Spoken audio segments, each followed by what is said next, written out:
continuing our reading in Poppy's Return. Poppy's Return by Avi. Today we'll finish the book, and we're going to read the final 4 chapters, chapter 36, 37, 38, and 39. Chapter 36, Farewells. A few hours later, deep within the mass of rubble that had once been Grey House, in the space Lily had found for Lungwort and Sweet Cicely, Poppy and Junior said their farewells. Lily, the thimble cap on her head, was there too. "I need to say goodbye, Papa," said Poppy. Muttered Lungwort. "Papa," said Lily, "it's really worked out well.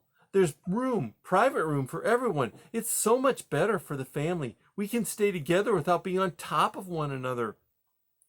"Porcupines!"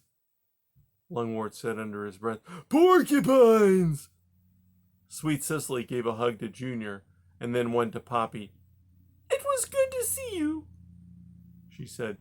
"Do you think you might come again soon?" Poppy wondered whether it was a question or a warning. Simply said, "We'll see." Lily walked them out beyond the wreckage. "Poppy," she said, "thank you." "For what?" "Being you." They exchanged another hug. This time, they meant it. Chapter 37, Heading Home. Poppy, Aerith, Junior, and Mephitis were moving along an animal trail deep in Dimwood Forest. They were going home. "No scat stew with sandpaper," said Aerith to Poppy. How could you have a father like that?" "Well, very few creatures get to choose their fathers," Poppy reminded him. "Or mothers," added Junior with a belch. "You're lucky anyone chose you," returned Poppy. "Just remember, you all destroyed that house." "Oh, purple pretzel puppies," said the porcupine. "It was just a mistake." "Just a Miss Poppy?" said Mephitis. "Really, we didn't mean it." "Well, I'm sure," said Poppy with a sigh. "Anyway, it turned out okay," said Junior. "They all found their own places. You heard them. They like it better this way." "I suppose a little privacy among families is a good thing," agreed Poppy. Suddenly, Aerith stopped. "Oh, that reminds me," he said. "I have to go somewhere." "Where?" "To find some peace and quiet, bilge brain, if that's all right with you." "Aerith, as always, you may do whatever you like." "Right," muttered the old porcupine. He turned to Mephitis. "You coming, misfit?" "Coming where?" cried an alarmed Junior. Mephitis looked about shyly. Aerith said I could live with him in his log." "He did?" said Poppy, looking first at the skunk and then at the porcupine. But I'm cleaning up after. I'm not cleaning up after him," said Aerith.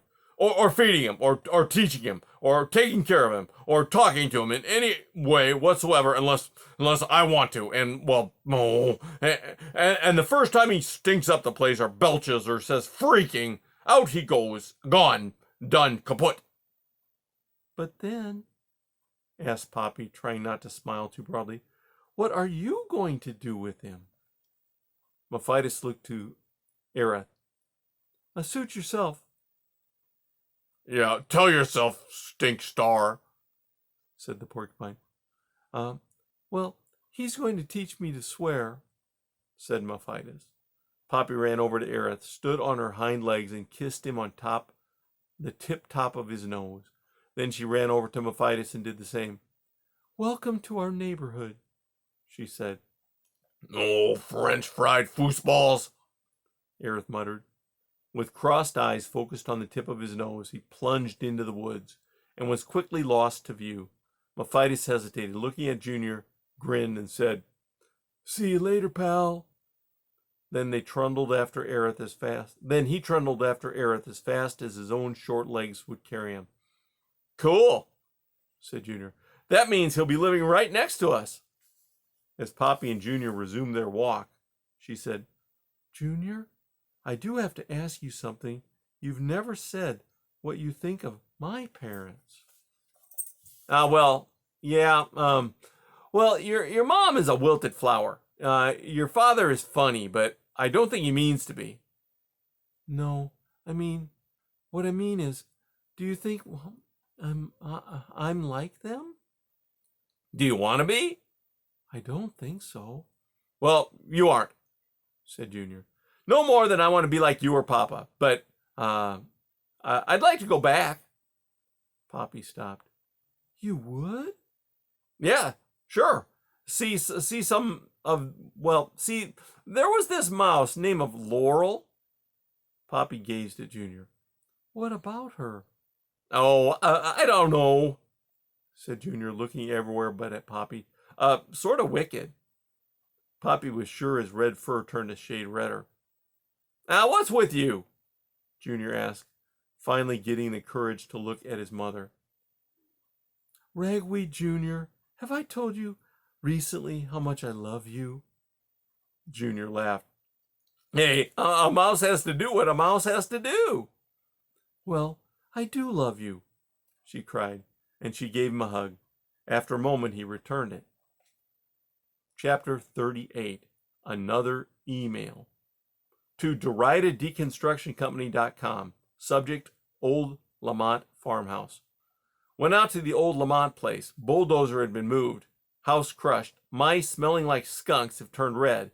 They belch a lot, too. Something really weird going on there.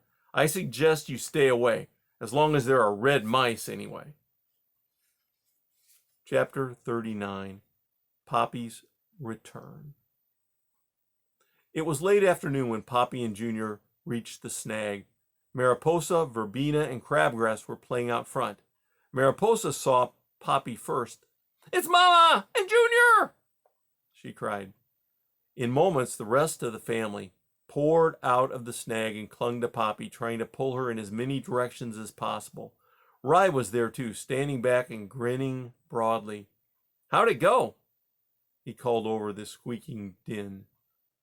It was a smash, said Junior. Not until late that night did Poppy and Rye find a moment to be alone. It was then that she told him all that had happened. Then he asked, Was it worth the going? I suppose, but do you know the best thing about going away? Said Poppy. What's that? Coming home, said Poppy, to all of you, especially you. She took up Rye's paw and held it. Side by side, Poppy and Rye watched as a thin crescent moon, high in the sky, shed faint light over Dimwood Forest. The chirp of crickets counted the quiet moments. Rye, said Poppy after a while. What? I think I'm getting old. Rye leaned over and gave her a nuzzle, and into her ear whispered, You're just changing again. And that's the end of the book.